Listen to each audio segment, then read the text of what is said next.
So I was thinking a little bit about this morning's plenary, and it got me thinking about boxes. And so I started to think about, where are my boxes? My boxes.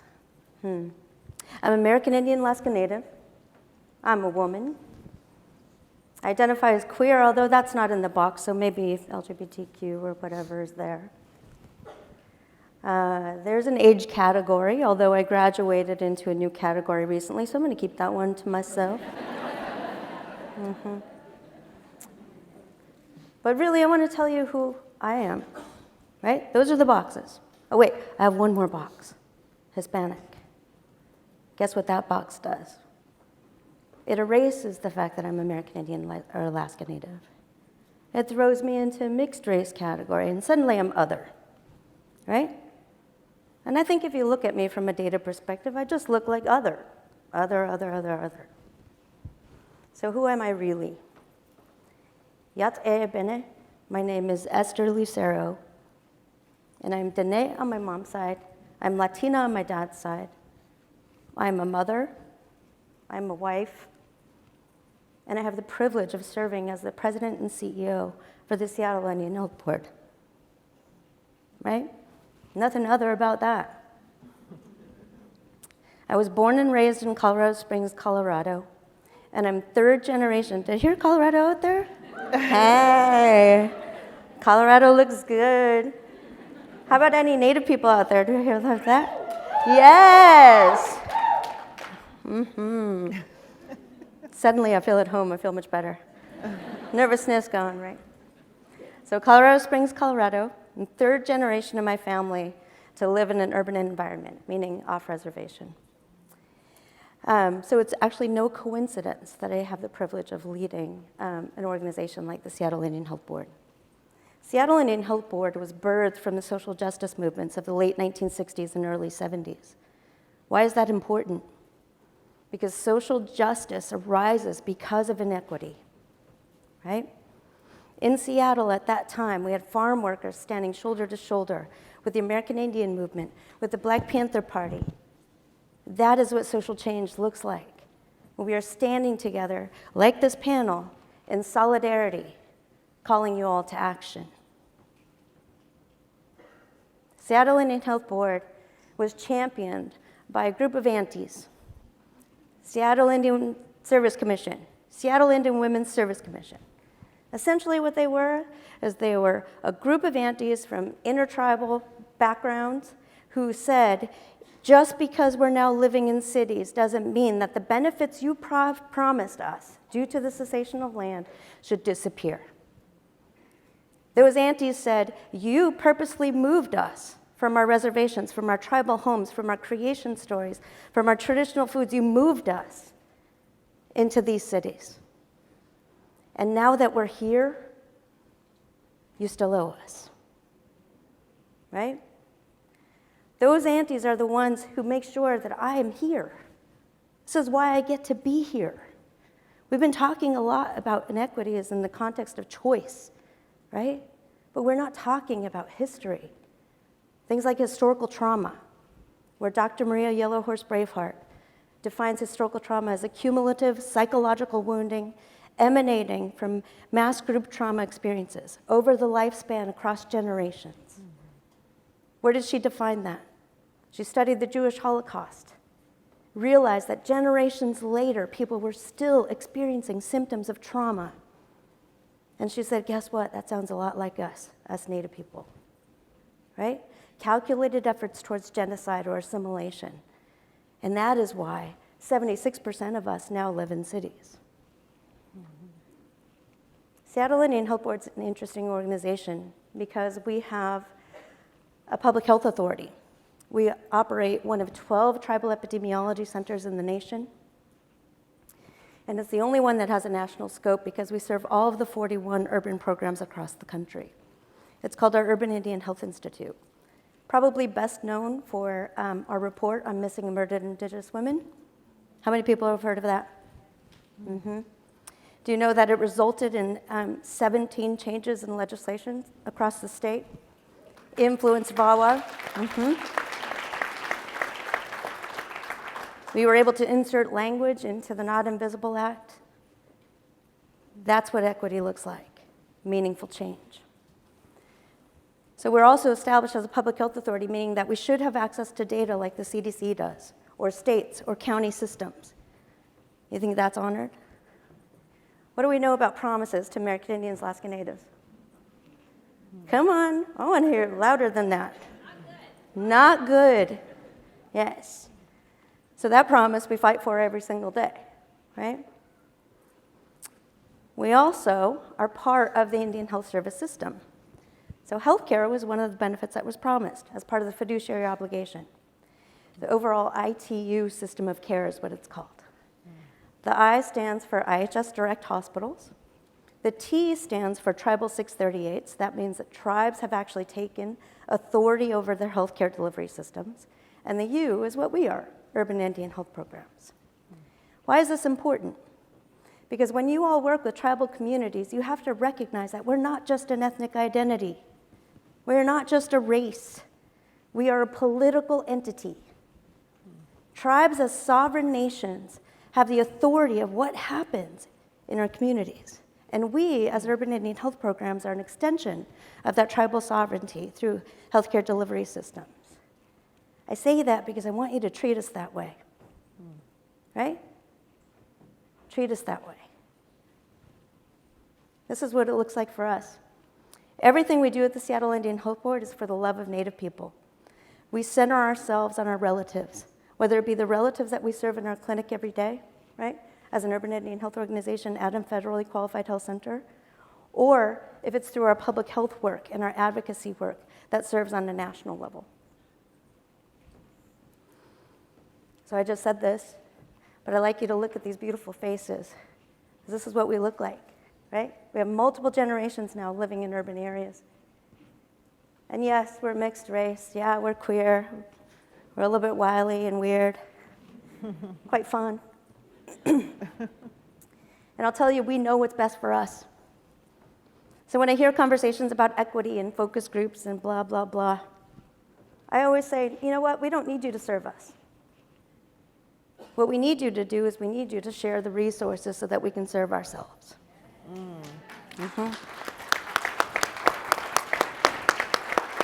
Yeah, I have this argument with our King County health system all the time. You know, they get all these resources, federal dollars, then they come knocking on our door. Hey, Esther, how can we serve your people better? You don't have to. We're doing just fine. We're doing just fine. So when you work with communities of color, remember we have the answers. We talk about strength and we talk about resilience, right? If we didn't have those tools, those skills, that power, I wouldn't be standing here. You have to remember that. It's not simply a focus group. Active participation, connection. If you want to develop a communications campaign, let our youth do it. They have the skills, right? And they're creative and talented and brilliant. And guess what? They speak our community language, right? They know how we're to introduce ourselves. They know how we're supposed to walk in community. They know that we have a role and responsibility because we're all connected and related. That in order to heal from historical trauma, we have to heal as a collective group. We were harmed as a collective group. We have to heal together. They know that, right? They also know cool things that I don't always know, like, I don't know, some music. Remember that age box I was telling you about? Yeah, that ages me out of some music. You know, my son, he always talks about how he likes electric powwow. It means that he likes a Tribe Called Red. On the way to school, he's like, Mom, can we listen to electric powwow? Sure, son. Definitely. So at the Seattle Indian Health Board, with our community, listening. I've been at the Seattle Indian Health Board just a little bit over 7 years. And every day I listen. From listening, we developed what we call our Indigenous knowledge-informed systems of care. We talk about trauma-informed. We're not talking about that strengths-based movement towards healing-centered environment. a movement that honors social justice every day, right? And so what we developed from there is centering every single thing we do on traditional Indian medicine. And why is that important? Public health folks know that strengthening cultural identities is one of the best preventative mechanisms, right? Joseph Gahn's work, really brilliant people. I see heads nodding. I'm glad you've read it, because I live it, right? And we take that cultural knowledge, and when I say cultural knowledge, like, when we think about the boarding school systems that are finally being addressed at the federal level, that system was designed to strip us from our cultural identities, to distance us from our languages and from our cultural roles and our community roles. It almost works. And so by bringing our knowledge back to the center, by honoring it in parity with other disciplines, we begin to strengthen our youth and generations to come, right? Yeah. And that's what this is about. Seattle Indian Health Board, we do that in everything we do, not just service delivery. In our policy and advocacy, we're educating every single day. In forums just like this, we present ourselves with strength and power, right? And we call people to action. If we think about our workforce development programs, we've committed to training our next Native and Native serving workforce. So Seattle Indian Health Board today, who talks about an equitable environment? Oh, we need more BIPOC people to work with us, right? Work for us. Seattle Indian Health Board is 83% BIPOC. Mm-hmm. I hear people win awards for much less than that. Mm-hmm. Seattle Indian Health Board is over 50% Native. Seattle Indian Health Board is 76% women. Mm-hmm. 15% LGBTQ and Two-Spirit, or in my language, Nadle. Yeah, that's what equity looks like. So let's win awards for those numbers. Mm-hmm. One of my coworkers said the other day, gosh, Esther, we take it for granted that we get to work with such smart people of color, smart Native people. The world isn't like this. You know what my response was? It should be, and it will be. Right? So let me tell you what happens when you let community do the work. Because our tribes advocated for us in our COVID response to make sure that we had authority over how we actually implemented our COVID response. We were able to implement a system that was truly culturally centered and also community driven. But I have to tell you a little story first. In the beginning of the pandemic, we had a really hard time getting PPE into our organization. It was so difficult that we actually received body bags before we got masks. Mm-hmm. You can look it up. You Google people, Google it. Yeah. And there was no reason for us to get body bags because we don't do that kind of work. We're not a hospital. We're not a tribe. And I remember getting a call from Betty McCollum, who's a legislative representative. And she said, Esther, did this really happen? And I said, yeah, it did. I was like, I think they made a mistake. Maybe we were on some weird Homeland Security list or whatever. And she's like, it's not a mistake. This has happened before. It's happened with H1N1. So guess what happened? Our community rose up. We got donations around masks. We got scrubs donated to us. We got access to one of our Native organizations' manufacturers. And we were able to get that PPE. And then we were able to implement a system like this. So when COVID happened, they said, oh, you have to vaccinate healthcare workers, direct responders, all of that. Sure, we did that. And we also recognized that our folks who are actually serving people every day were putting their families at risk. So we vaccinated their families. And then they said, oh, you have to vaccinate elders, but you start at 70 and up. And we look at our data, we're not living that long. So we started at 50 and up. Well, guess what else is important to us? Our culture keepers, our language keepers, because we can't have that knowledge die.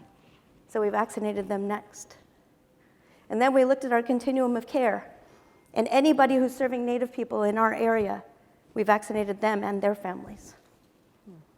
We were actually the first organization to offer vaccinations to our public school system because they couldn't access vaccines, specifically for their special needs programs, because they were going to work every day unvaccinated. Our system was so successful, 98% of American Indians, Alaska Natives are vaccinated in King County.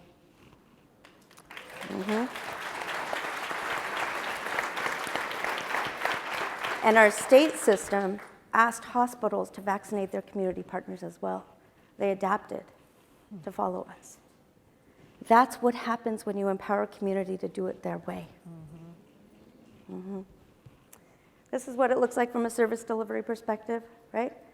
So we have a panel team where you can access traditional Indian medicine, primary care, dental, anything you need on one panel team with some support services for traditional Indian medicine, healers, podiatrists, those types of things. It's the only system like this of its kind. This is what it looks like in practice. Here you have Layla up front. She's our traditional Indian medicine director. You have Sean in the back. He's one of our nurse managers. And Layla's smudging the building. And so we do that twice a day. And yeah, Western medicine caught up and they realized, oh gosh, white sage actually cleanses the air, kills bacteria. Man, all I can ever say is, you should have asked an Indian, right? Yeah. So I just want to say it's an honor to share the stage with all of you, speak to you just a little bit. I think I'll be at a table at lunchtime so we can talk a little bit more. Biggest takeaway, let your community do the work. They have the answers.